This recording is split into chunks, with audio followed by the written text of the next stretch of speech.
Nipmuc were already thoroughly entangled in the transatlantic economy. They now wore as much linen and wool as they did animal skin. Steel tools and weapons had almost completely replaced those made from stone, bone or wood. Nipmuc hunters and warriors were proficient in musketry and possessed all the latest firearm technology. Since European trade goods had become widely available in the 1630s, the Nipmuc way of life had been completely transformed. The only thing the English wanted in exchange for these incredible goods was fur from the common beaver. Europe had long since effectively exterminated its own wild fur-bearing animals, creating a huge demand for pelts from North America. As the Nipmuc became increasingly dependent on English trade goods, they spent less time maintaining their traditional lifeways and more time tracking down and killing beavers by the thousands to satisfy never-ending European demand. The fur trade in the Nipmuc homelands reached its apex in the 1640s, then began to gradually decline as hunters killed beavers faster than the animals could reproduce and replenish their numbers. By the 1670s, the once abundant beavers of Dawnland had been hunted to local near extinction. Their population in the region has never recovered. However, it was not reckless greed that brought the Nipmuc to this bloody pass. It was a desperate race for national survival.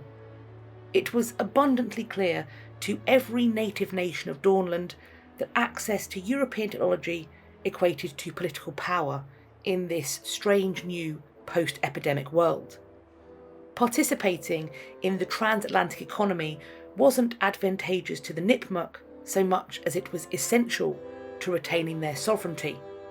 If they didn't provide a steady stream of fur to the English, then competing nations would, and the Nipmuc would find themselves literally outgunned by their enemies.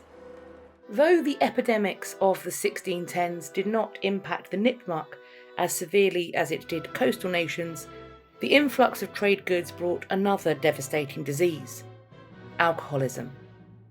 Indigenous people had no concept of social drinking. When they drank, it was with the goal to become as thoroughly intoxicated as possible, which made them easy prey for alcohol's addictive effects. To their credit, the government of Massachusetts Bay repeatedly attempted to outlaw, regulate, or otherwise curtail the sale of liquor to Native Americans, but such laws were impossible to enforce in the woods of Nipmuc country, miles from any court or magistrate. We do not know what precise goods Ephraim Curtis sold to the people of Quinsigamond, but there is a high probability that illegal alcohol was among them. Unscrupulous English fur traders were all too happy to sell beer, cider, wine and liquor to Nipmuc hunters, even those with crippling addictions. An addict will do anything to get their fix, and indigenous cultural prescriptions for ecological balance are quickly forgotten when that next bottle of rum is only 10 dead beavers away. Furthermore, when English merchants met native hunters to trade, the English would often intentionally ply the natives with alcohol. A common tactic was to open negotiations with a friendly drink. After they'd imbibed a couple big cups of strong brandy, Nipmuc hunters were much easier to take advantage of. It's hard to overstate the destruction alcoholism wreaked on the very fabric of social life in the Nipmuc nation. Cultural events like powwows, hunting ceremonies, trading conventions devolved into days-long bacchanalian binges.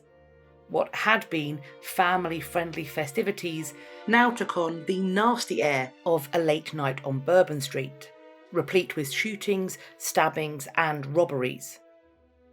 Alcohol ruined lives and tore families apart, and the unspeakable heartbreak of loved ones lost to addiction drew the Nipmuc nation closer and closer to the brink. The transformative effects of another English import, Christianity, were also becoming impossible to ignore.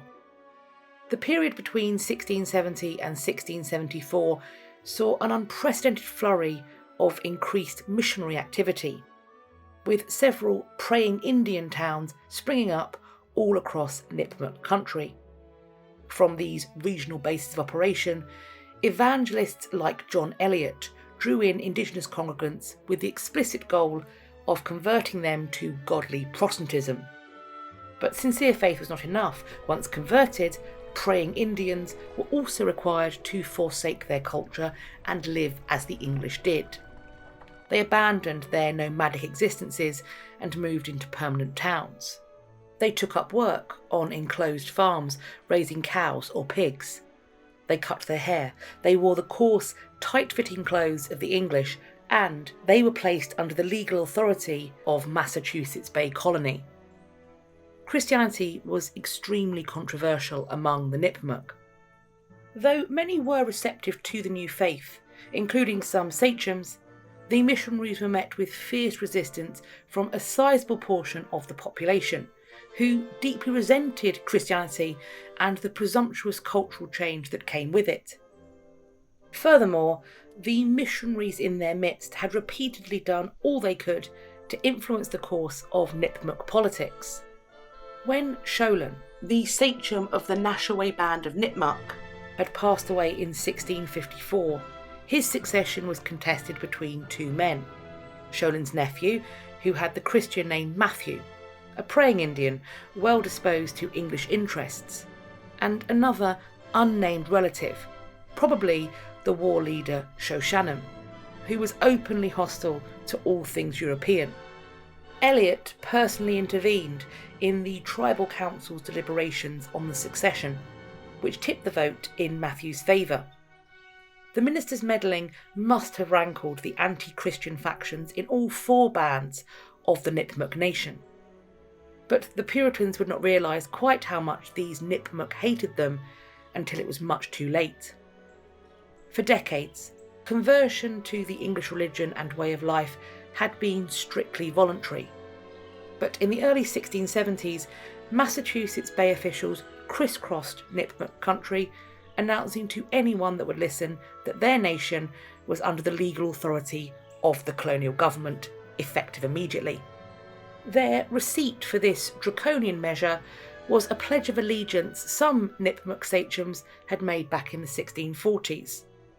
Like the Sudbury land deeds, the full import of these, quote, submissions had been misunderstood at the time. The sachems had believed they were agreeing to ally exclusively with the English rather than a competing European power, not submitting to them. Outrageously, under this new policy, the Nipmuc could only legally retain ownership of their millennia-old ancestral homelands by submitting a request for a land grant to the General Court. As Daniel Gookin, Boston's representative to the Nipmuc, explained, "It is necessary for the Indians, as the case stands, for their present and future security and tranquillity, to receive the lands by grant from the English, who are a growing and important people comparatively to the Indians." In practical terms, this meant that the Nipmuc would either have to become praying Indians and live under English authority, or else be evicted from their ancestral lands and confined to government-approved reservations. The ancient Nipmuc nation, beset on all sides by economic, social, cultural and spiritual threats, now came face to face with the immediate prospect of political annihilation and unconditional subjugation under the yoke of a foreign power. The embers of violent resistance had been simmering among the Nipmuc for years, and through its own hard-hand diplomacy, Massachusetts Bay had just poured gasoline onto the fire. King Philip's War was coming to New England, and the wrathful Nipmuc would soon roll over the Massachusetts frontier like a terrible storm.